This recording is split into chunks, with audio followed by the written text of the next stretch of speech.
এসে যাবে অন্যায়, তুমি কে আমি কে, সুন্নি সুন্নি, তুমি কে আমি কে, সুন্নি সুন্নি, অ্যাকশন অ্যাকশন, ডাইরেক্ট অ্যাকশন, এসে যাবে অন্যায়, তুমি কে আমি কে, সুন্নি সুন্নি, দিয়েছি তো রক্ত, রক্ত, তুমি মোদের পাহাড়ের তরি, তুমি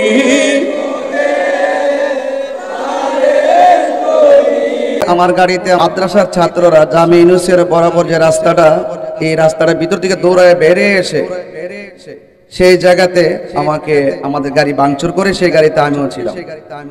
তো এতে সারা বাংলাদেশের আহলুস সুন্নাত ওয়াল জামাত নয়, সাধারণ জনতা এমনকি অনেক হিন্দু মানুষ পর্যন্ত মর্মাহত হয়েছে।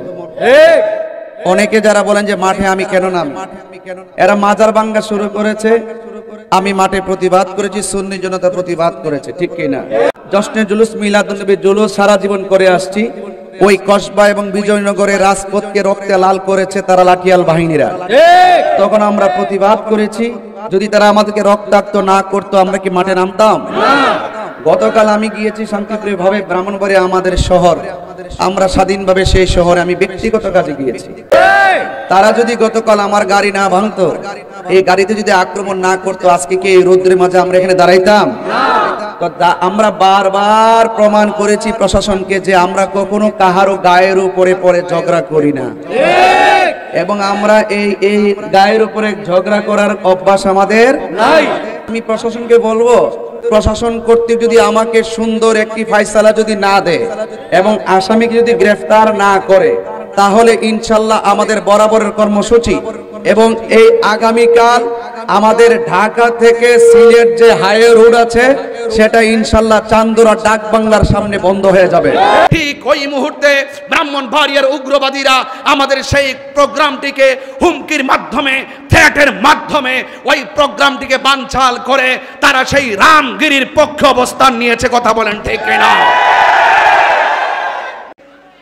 এই বাংলাদেশের কিছু মানুষ আছে, মাথার মধ্যে টুপি আছে, মুখের মধ্যে দাড়ি আছে, এবং তাদের মুখে ইসলামের আওয়াজ আছে, তাদের মুখে ইসলামের আওয়াজ আছে, তাদের মুখে আল্লাহু আকবার ধ্বনি আছে, কিন্তু তারা যখন আল্লাহর হাবিবের শানে কটুক্তিকারীর বিরুদ্ধে কর্মসূচিকে বাধা প্রদান করে, তাহলে আমরা ভাসানির মতো বলতেই পারি, নীল নদের পানি যেমন নীল না, ওই সমস্ত মুসলমানদের মুখের ইসলাম ও ইসলাম না। কথা বলেন ঠিক কিনা?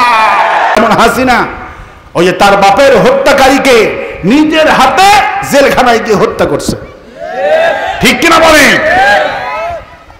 আমার ভাইয়েরা, আবু সুফিয়ান বলল ইশারের নামাজের পর মুখ টুক বেঁধে, যেমন আমার দেশের এখন মন্ত্রী সাহেব ধরা পড়তেছে না, আমি বুঝি না, এরা তো মদ খাইছে জীবনে আর গাঁজা খাইয়া মাথাটা নষ্ট করছে। ওরা জানি বর্ডার পার হওয়া যাবে না। জনগণ সচেতন, বিজেপি সচেতন, একজন পালাতে পারছে না, তারপরেও পালাচ্ছে। তারপরে কি হচ্ছে? প্রতিদিন ধরা খাচ্ছে, পালাচ্ছে, ধরা খাচ্ছে, পালাতে পারবে না। আল্লাহ পালাতে দিবে না। ইচ্ছা করলে সীমানা প্রহারীরা ঘুষ খেয়ে, কোটি টাকা ঘুষ খেয়ে ওদেরকে ছাড় দিতে পারত, কিন্তু ওদের কলিজার মধ্যে সব আমার ভাই সেনাবাহিনীদেরকে, চৌকস আর্মি অফিসারকে পিলখানাতে হাসিনা ডেকে নিয়ে 56 জন বাছাইকৃত অফিসারকে ব্রাশ ফায়ার করে হত্যা করেছে। হাসিনার কিছুতেই আল্লাহ রক্ষা দিবে না। 56 অফিসারকে পিলখানা হত্যা করেছে। পুলিশ যত মারছে সব হাসিনা নিজে মারছে। জনগণকে খেপা, পুলিশ বাহিনীকে খেপানোর জন্য হাসিনা পুলিশ নিজে মারছে। খোঁজ নিয়ে দেখেন, পুলিশকে দিয়ে পুলিশকে হত্যা করাইছে। যত ঘটনা হাসিনার, যত নাটক, আল্লাহ পাক হাসিনার অভিনয়ের কথা তো আল্লাহ কোরআনে বলছে, আর হলো মিথ্যা শপথ। প্রবন্ধগণ, আবু সুফিয়ান মুখ টুক ঢেকে ইশারের নামাজের পর নিজেই বের হয়েছে। দেখি মানুষ কত এসেছে। যখন গোপন থেকে যখন রাস্তায় বের হয়েছে, অমনি আব্দুল্লাহ ইবনে মাসউদ রাদিয়াল্লাহু আনহুর সঙ্গে দেখা হয়ে গেল। আল্লাহু আকবার। আব্দুল্লাহ মাসউদ দেখেই বললেন, তুমি না আবু সুফিয়ান, তুমি না আবু সুফিয়ান? এই একে ধর, আল্লাহু আকবার বলেন। আবু সুফিয়ান আব্দুল মাসউদের আব্দুল্লাহ ইবনে আব্বাসের এই চক্ষুষ মানের দৃষ্টিকোণ থেকে বাঁচতে পারলেন না।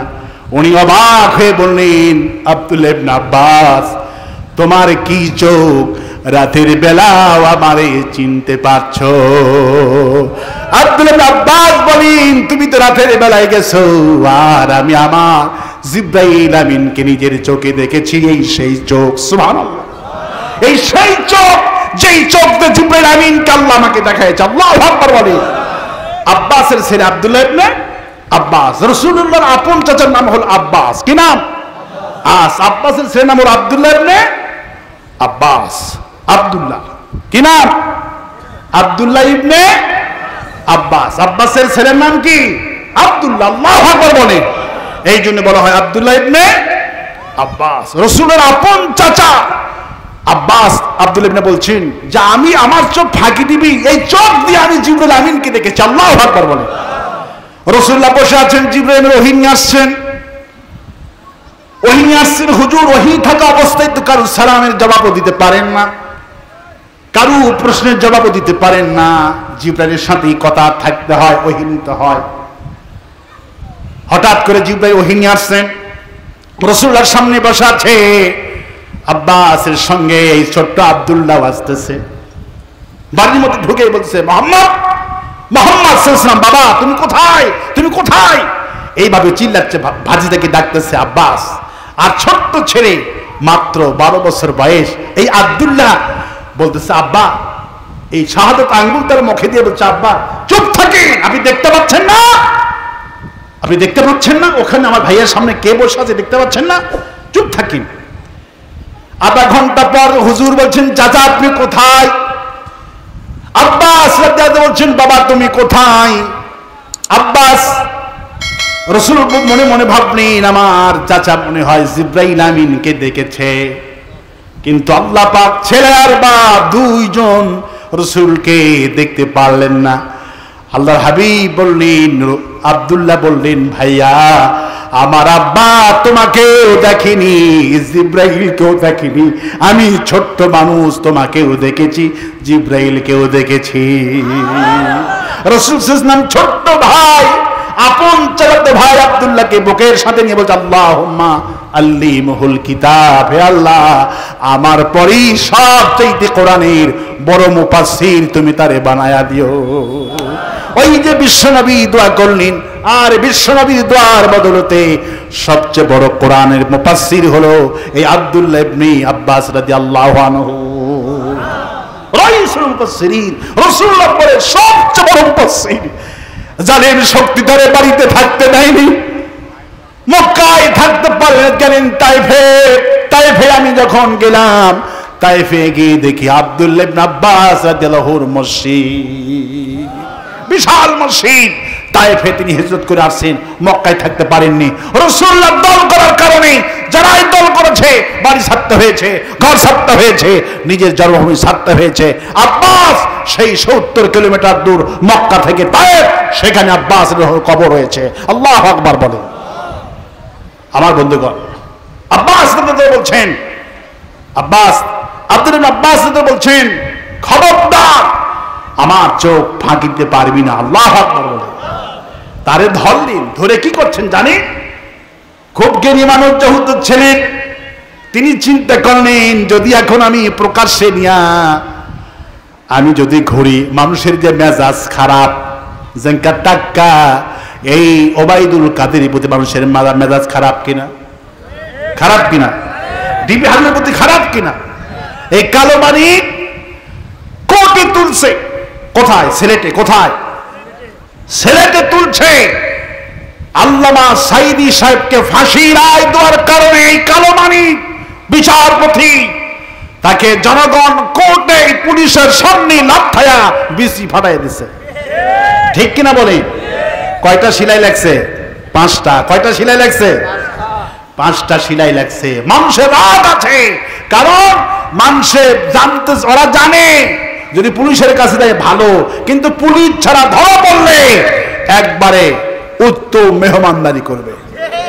ঠিক কিনা বলে? ওই যে আব্দুল্লাহ আব্বাস চিন্তা করলেন, যদি আমি কোথায় রাখি, ফস করে মাথায় বুদ্ধি আসলো, মুসলমান তো জানি কাবা ঘরে মারা যাবে না। কোথায় মারা যাবে না? কাবা ঘরে। মশা মাছি মারা হারাম। কে করে দিয়েছেন? মশাও মারা যাবে না, মাছিও মারা, উকুন মারাও, তো মানুষ মারা যাবে। আব্বাস কাবার মধ্যখানে নিয়ে গেলেন। আল্লাহু আকবার বলেন।